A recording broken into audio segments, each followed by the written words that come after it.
Palavra da Verdade, com Hernandes Dias Lopes. Irmãos amados, nós vamos abrir a Palavra de Deus, o Evangelho de Cristo, conforme o registro de Lucas, capítulo 10. Lucas, capítulo 10. A partir do verso 1.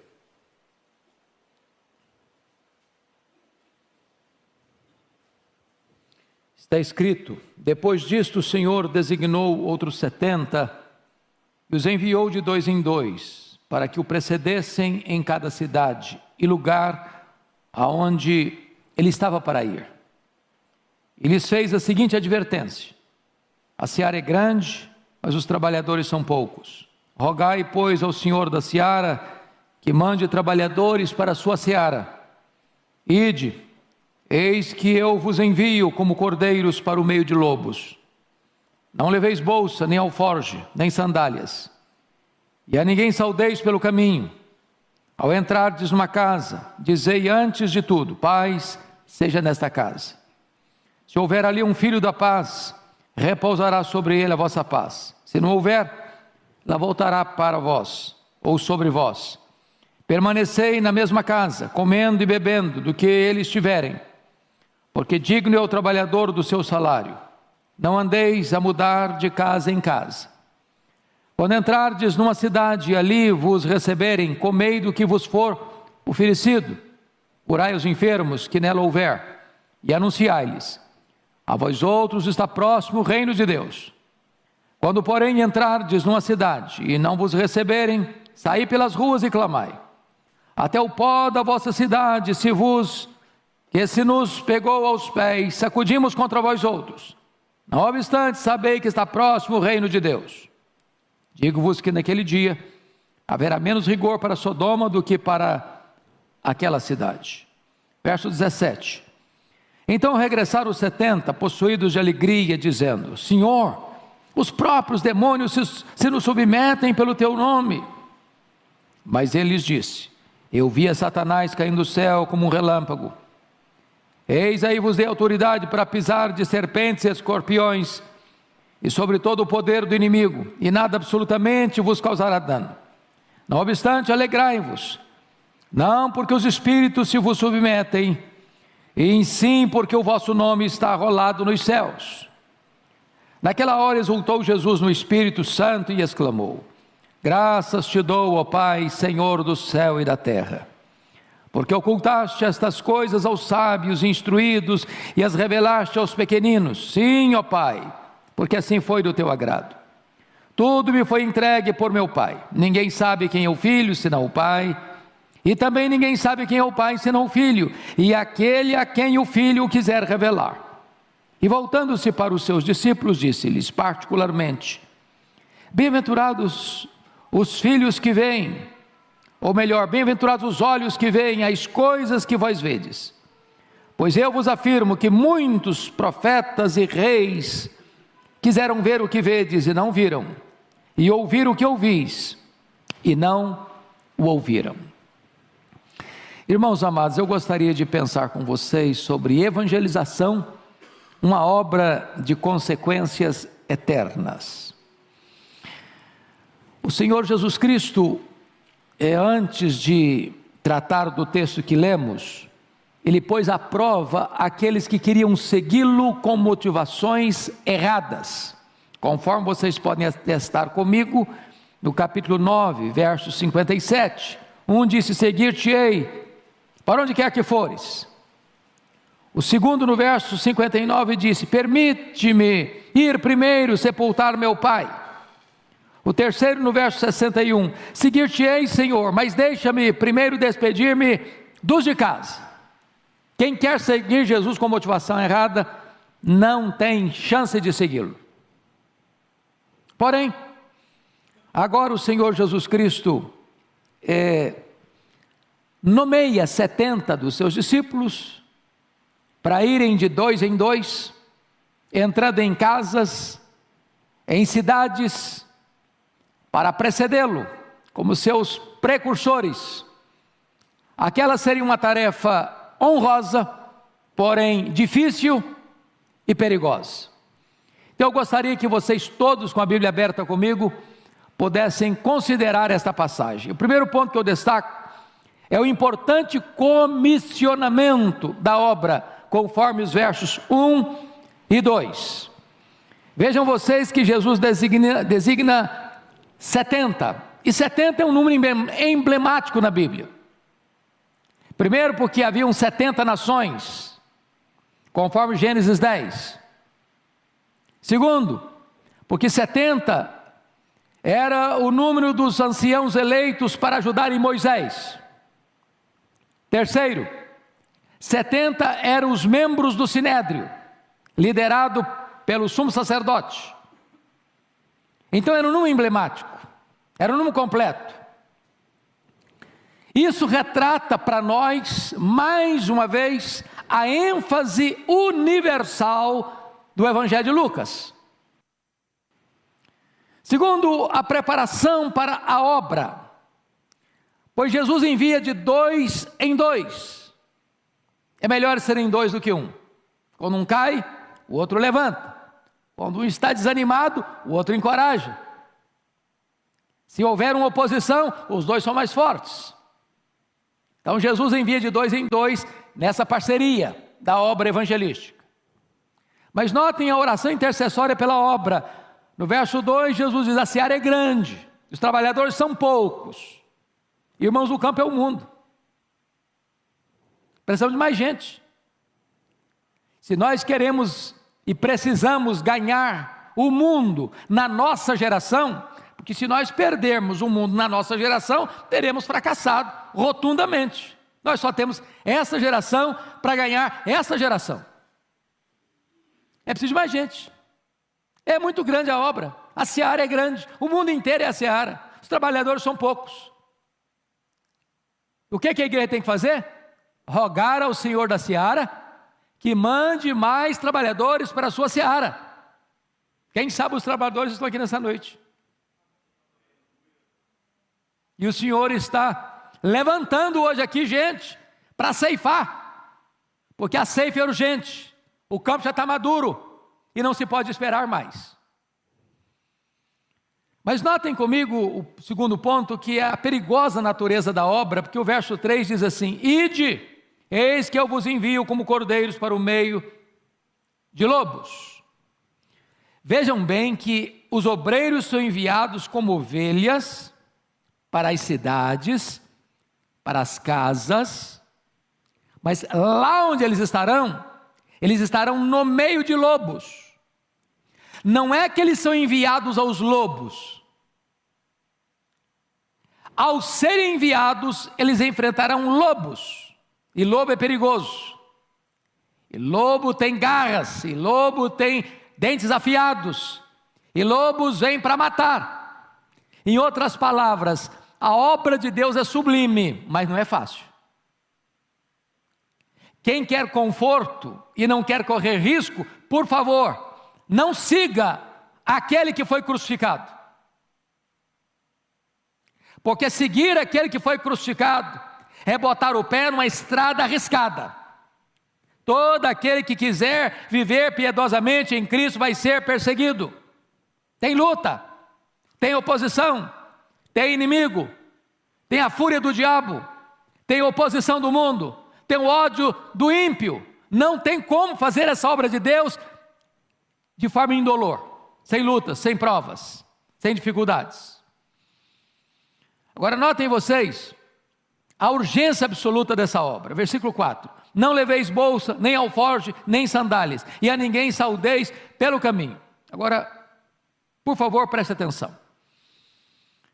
O que Jesus está querendo dizer para esses 70 missionários, para esses 70 evangelistas itinerantes, é o seguinte: vocês não devem se preocupar prioritariamente com a provisão, nem se distraírem com agendas paralelas e secundárias.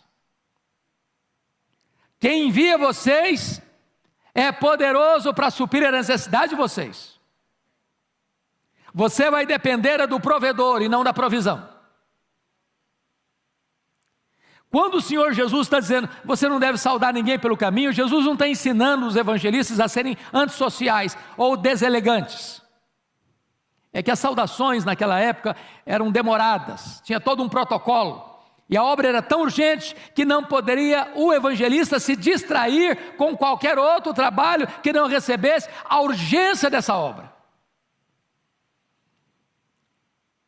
Então preste bem atenção nisso, querido irmão. Cuidado para você não se distrair com tanta coisa. A obra é urgente, ela não pode esperar. Eu não sei quanto a vocês, mas eu já tive uma das experiências mais difíceis do meu ministério. Um dia, Eduardo, eu estava no gabinete pastoral que você conhece, lá da primeira igreja presbiteriana de Vitória, e eu recebo um telefonema para ir às pressas visitar um homem que estava muito aflito, à beira da morte, e ele queria conversar comigo antes de morrer.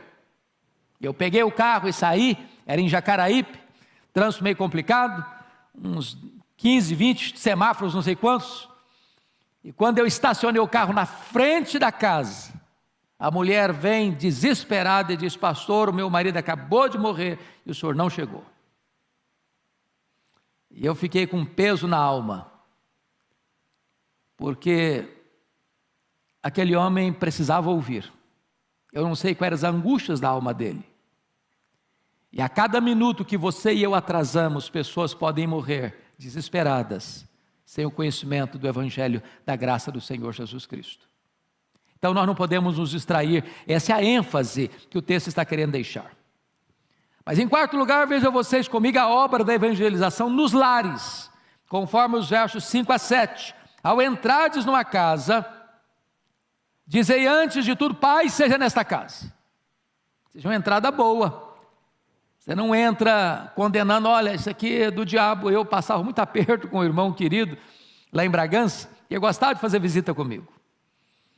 Mas ele chegava numa casa e via uma imagem, e falou, você sabia que isso é do diabo? E aí quase que a gente era escorraçado da casa.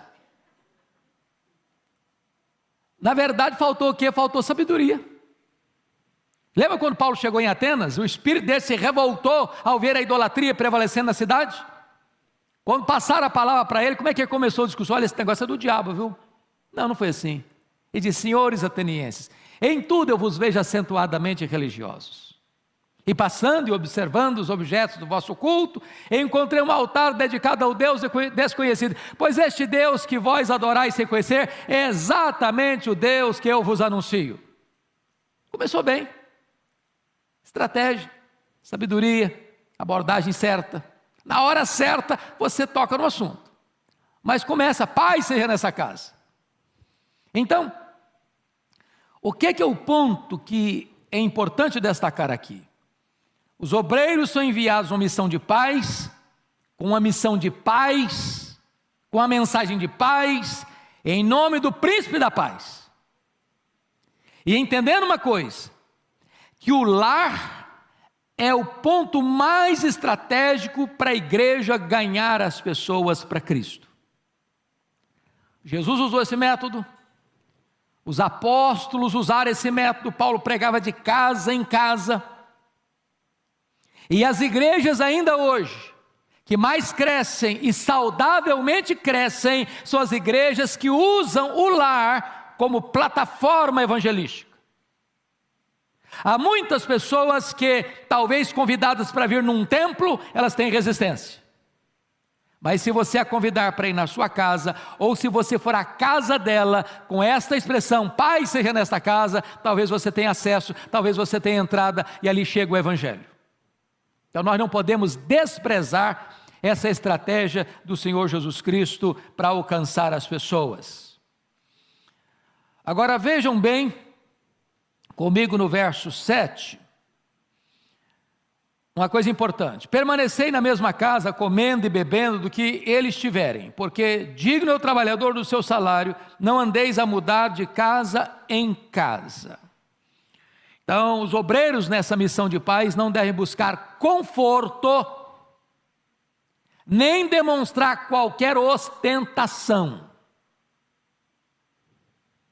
Preste atenção. Ele chega numa casinha lá, bem simplesinha, não tem ar-condicionado, nem ventilador, o mosquiteiro não funciona. E aí, você ficou naquela casa, mas tem uma casa maior, com ar-condicionado, cama boa, lençol de fio egípcio, travesseiro de pena de ganso. Vou ficar aqui nada, porque você está doido. Para cá. O que Jesus está querendo ensinar com isso? Cuidado para você não ser uma pessoa que ostente, cuidado para você não ser elitista, cuidado para você não fazer 10 visitas num ano para uma família e nenhuma para outra família. Quando Jesus diz, comer de tudo que pôr na mesa, Ele está dizendo que você tem uma mensagem do Evangelho, mas para levar a mensagem do Evangelho você tem que ter sensibilidade cultural. Cultural. Sabe por que Paulo proibiu Tito de ser circuncidado? E Paulo manda circuncidar Timóteo? Sensibilidade cultural. Quando queriam circuncidar Tito, era por uma razão teológica. De jeito nenhum, se você circuncidar alguém por razão teológica, você está negando a fé, você está negando a graça. Não é possível acrescentar mais nada à obra de Cristo. Então não pode. Agora, se não é teológico, é apenas para abrir caminho para a pregação do Evangelho, pode circuncidar. Timóteo, circuncida, meu filho. Eu estava pregando num país africano há pouco tempo, e eu achei muito curioso o que um dos pastores me disse. Os nossos missionários vêm para cá, mas eles não vestem a nossa roupa, eles não comem a nossa comida, eles não se envolvem com a nossa cultura e querem nos alcançar. Preste atenção nisso. Jesus está nos ensinando aqui sensibilidade cultural. O que for pôr na mesa, coma.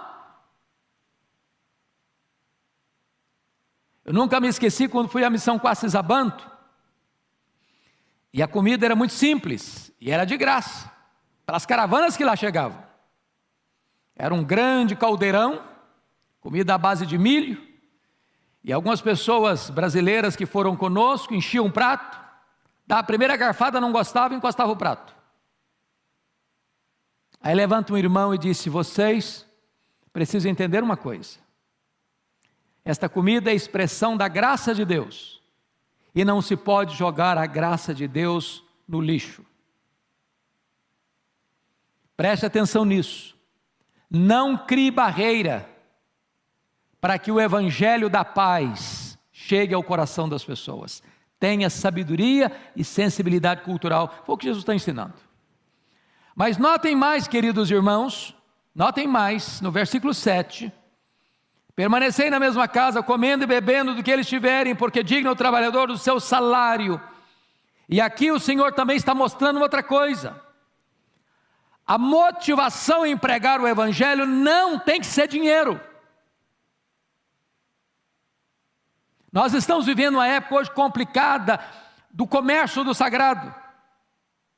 De pregadores, de cantores, só atenderem uma agenda sabendo quanto vai receber. Virou comércio. E o Senhor Jesus está reprovando esse princípio para todos nós, que temos o privilégio de levar a palavra de Deus. Agora notem comigo, em quinto lugar, a obra da evangelização, agora não nas casas, mas a partir do verso 8, nas cidades. Quando entrardes numa cidade e ali vos receberem, comei do que vos for oferecido. Veja de novo aí que Jesus está preocupado com cardápio, não. Não é com cardápio que ele está preocupado. Não é com a dieta que ele está preocupado. Ele está preocupado com o quê? Sensibilidade cultural. Então eu quero destacar aqui algumas coisas. Primeiro, a aceitação do Evangelho nos versos 8 e 9. Quando entrares numa cidade, ali vos receberem, comei do que vos for oferecido, curai os enfermos que nela houver, e anunciai-lhes a vós outros está próximo o reino de Deus. Então veja você, que Jesus está mostrando que a pregação aos ouvidos precisa ser precedida da pregação aos olhos. As obras poderosas precedem a palavra de poder. E aqui, irmãos, talvez a necessidade da preparação para pregar.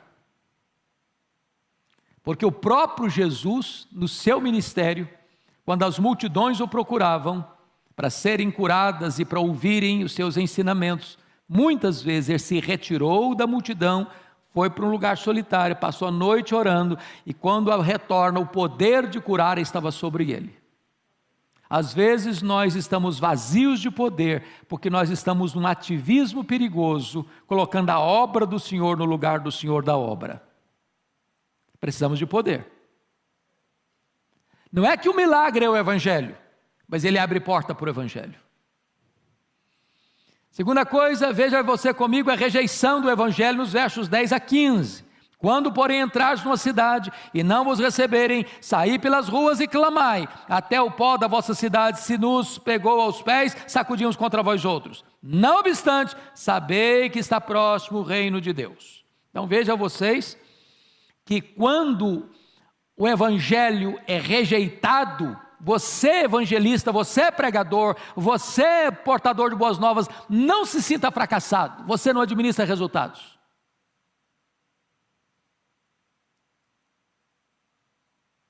Agora, o fato das pessoas rejeitarem, elas estão acumulando juízo sobre a cabeça delas. É nessa conjuntura que haverá mais rigor para essa cidade que rejeitou os mensageiros e rejeitou o Evangelho, que para Sodoma e Gomorra. Mas os evangelistas que estão sendo rejeitados, e o Evangelho pregado está sendo rejeitado, tem que ser pregado com clareza. Não obstante, apesar de vocês rejeitarem, entenda isso, está próximo o reino de Deus. Vocês não querem escutar, mas tem que escutar, o reino de Deus está chegando. Está chegando. Não são vocês que rejeitam, que vão validar ou invalidar a mensagem que nós pregamos. Ela é verdadeira, ela vai acontecer, ela é real. O que Deus falou vai acontecer, quer recebendo vocês ou não, o reino de Deus está próximo. Agora vejam vocês, em terceiro lugar, a autoridade dos obreiros, versículo 16. Olha comigo. Quem vos der ouvidos, ouve-me a mim. E quem vos rejeitar, a mim me rejeita. Quem, porém, me rejeitar, rejeita aquele que me enviou. Irmãos, olha que coisa impressionante isso aqui. Você é um embaixador. Um embaixador é alguém, por exemplo, o embaixador do Brasil. Ele está no Canadá, na França, na Alemanha. Ele é um brasileiro. Ele está lá no outro país. Ele não pode se naturalizar lá. Ele é daqui. Ele é cidadão daqui. Ele representa o seu país. Ele fala em nome do seu país. Ele não fala de moto próprio. Ele não representa a si mesmo. Ele representa o seu governante. Ele representa a sua nação. Então o que o texto está dizendo é que quando alguém rejeita o evangelista, ele está rejeitando em última instância quem comissionou o evangelista. E quem rejeita Jesus está rejeitando o próprio Deus Pai.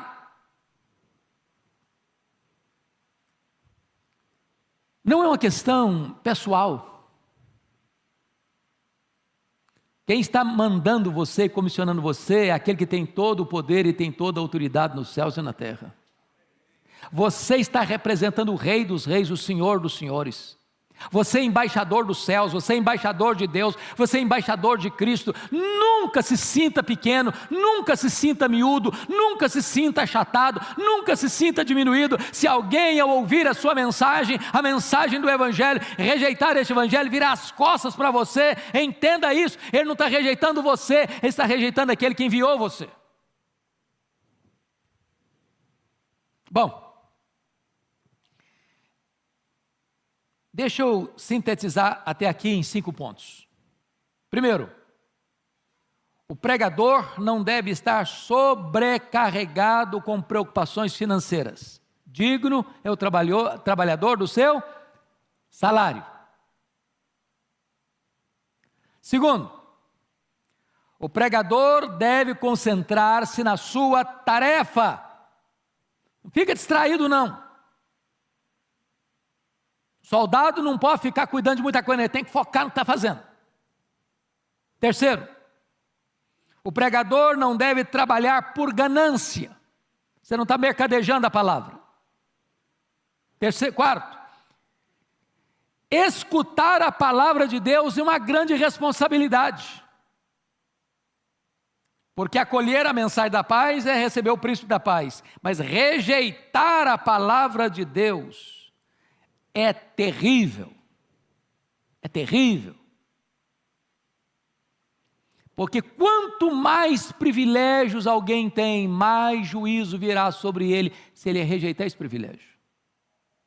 É por isso que Jesus Cristo diz que vai haver um rigor muito maior para Cafarnaum do que para Sodoma e Gomorra, porque ele morou em Cafarnaum, porque ele fez milagres em Cafarnaum, porque ele ensinou em Cafarnaum, porque Cafarnaum viu as obras portentosas de Deus, e apesar disso, rejeitou o Messias e rejeitou o Evangelho. Sexto lugar, vamos ver a alegria dos obreiros enviados, versos 17 a 20. Eu destaco 3 pontos aqui. Primeiramente, uma experiência vitoriosa, versículo 17. Olha aí comigo. Então regressaram os 70, possuídos de alegria, dizendo: Senhor, os próprios demônios se nos submetem pelo teu poder. Eles estão tão fascinados pelo poder do Evangelho, deste poder da luz, que vai desbancando as trevas, que vai reprovando as trevas, que vai libertando os cativos, os endemoniados ficam libertos, os demônios têm que bater em retirada, e eles estão extasiados com este fenômeno. Até os demônios se nos submetem pelo teu nome. Ô irmãos, ninguém enfrenta endemoniado de cara limpa, não. Enfrenta não. Sou teólogo, fiz doutorado. Demônio ri da sua cara. Eu estudei no seminário, tá? E daí? Eu expulso em nome do Deus que Paulo pregou. Eu conheço Paulo e sei quem são vocês. Está furado.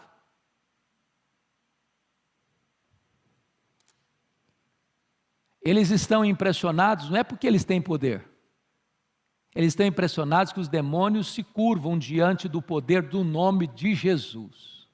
Este nome tem poder. Não é uma nomenclatura, não é citar o nome, não. É ter compromisso com esse nome. Segundo lugar, uma advertência oportuna. Olha os versos 18 e 19. Mas, veja a adversativa mais, hein? Preste atenção aqui. Mas ele lhes disse: eu via Satanás caindo do céu como relâmpago. Eis aí vos dei autoridade para pisar serpentes, escorpiões e sobre todo o poder do inimigo, e nada absolutamente os causará dano. Qual é o ponto aqui? Eles estão fascinados porque os demônios se submetem a eles pelo nome de Jesus. E Jesus: olha, eu vi Satanás cair como relâmpago. Ponto aqui é o seguinte: por que Satanás caiu? Por causa de quê? Soberba. E as nossas mais profundas alegrias podem estar fermentadas pelo levedo do orgulho, e não há orgulho mais perigoso do que o orgulho espiritual. Preste bem atenção no que eu vou lhes dizer. Muito cuidado em você estufar o peito, dizer: eu prego com poder, eu oro com poder, eu expulso demônios porque eu sou um homem experiente, uma mulher de Deus. Cuidado para você não atrair os holofotes para você. Cuidado para você não esconder a sua soberba, a sua arrogância espiritual com a capa religiosa, com a capa da piedade. Cuidado. Jesus está alertando esses homens. Se Deus está abençoando o seu ministério, bote a boca no pó. Não toque trombetas. Não acenda as luzes da ribalta em cima de você. Terceiro lugar, Jesus trata de uma alegria maior no verso 20, confira comigo. Não obstante, alegrai-vos, não porque os espíritos se vos submetem, sim, porque o vosso nome está arrolado no livro da vida. Nossa maior alegria, irmãos, é ter o nosso nome no livro da vida. Nossa maior alegria não está no serviço, mas na graça salvadora de Deus. Bendito seja o Senhor. Certa feita perguntaram para Sir James Simpson, o inventor do clorofórmio, perguntaram assim: Sr. James Simpson, qual foi a sua maior descoberta? Pensando que ele fosse falar das suas descobertas científicas, e ele respondeu assim: minha descoberta mais grandiosa foi quando eu dei conta que Jesus Cristo era o meu Salvador.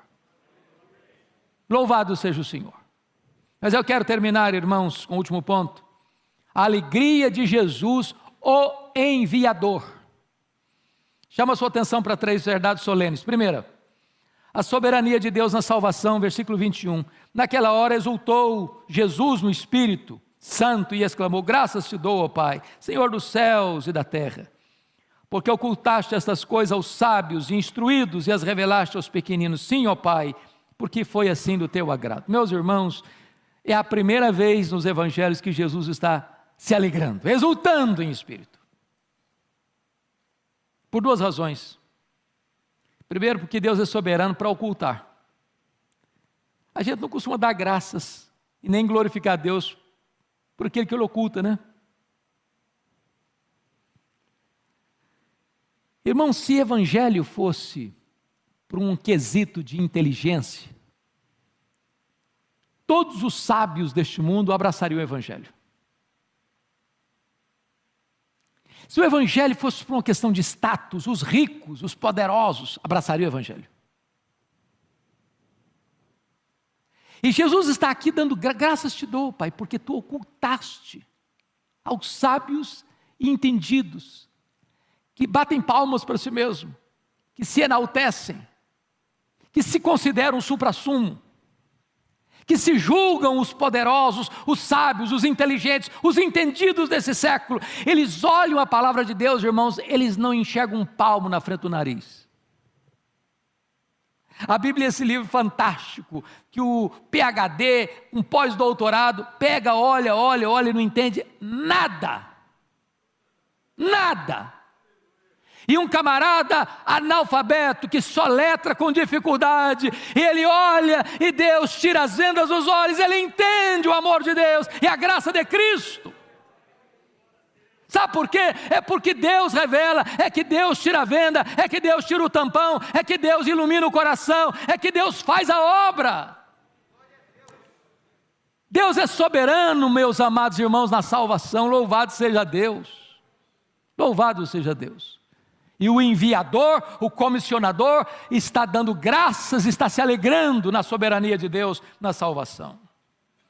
Segundo lugar, a dignidade de Jesus, o revelador do Pai. Verso 22, olha que coisa impressionante está escrita aí. Verso 22. Tudo me foi entregue por meu Pai. Ninguém sabe quem é o Filho senão o Pai. Ninguém sabe quem é o Pai senão o Filho. E aquele a quem o Filho o quiser revelar. Pronto. O Pai confiou tudo a Jesus. Você quer conhecer o Pai? Você tem que ir a Jesus. Se quer conhecer o Filho, você tem que pedir o Pai. Não é uma questão de pesquisa, não é uma questão de investigação, não é uma questão de perquisição humana, não é uma questão de fazer uma tese de doutorado sobre Jesus, não. Só o Pai conhece o Filho, só o Filho conhece o Pai, e aquele a quem o Pai quiser revelar. Para conhecer a Cristo, não é uma questão de capacidade cognitiva, é uma questão de revelação de Deus ao seu coração. Jesus é o revelador do Pai. Finalmente, termina aqui, Jesus destaca a felicidade dos obreiros. Olha comigo, para fechar, versos 23, 22 e 23. Olha aí, por gentileza. Versos 23 e 24. E voltando-se para os seus discípulos, verso 23, disse-lhes particularmente: bem-aventurados os olhos que veem as coisas que vós vedes, Pois eu vos afirmo que muitos profetas e reis quiseram ver o que vedes e não viram, e ouvir o que ouvis e não ouviram. Aqueles profetas, aqueles reis, viram o Cristo da profecia, o Cristo prometido. Aqueles discípulos estavam vendo o Cristo da história.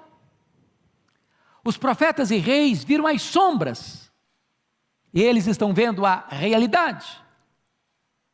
Aqueles profetas e reis viram o tipo, eles estão vendo o antítipo. Aqueles profetas e reis olharam para frente, para o Cristo que havia de vir, e creram. Aqueles discípulos estavam vendo o Verbo que se fez carne, o Emanuel, que estava diante dos olhos deles. Oh, que bênção, queridos irmãos, que maravilha, porque o menor no reino de Deus é maior do que o maior santo da antiga aliança. Foi Jesus quem disse: ninguém dentre os nascidos de mulher é maior que João Batista, mas o menor no reino dos céus é maior do que ele. Porque João Batista foi a dobradiça entre o Antigo e o Novo Testamento. Ele fechou o velho e abriu o novo. Que privilégio você e eu temos.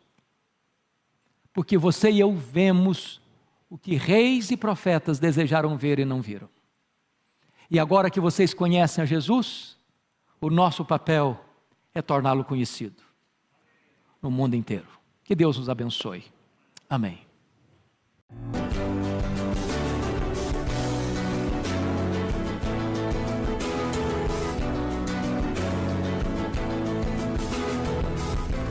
Palavra da Verdade, com Hernandes Dias Lopes.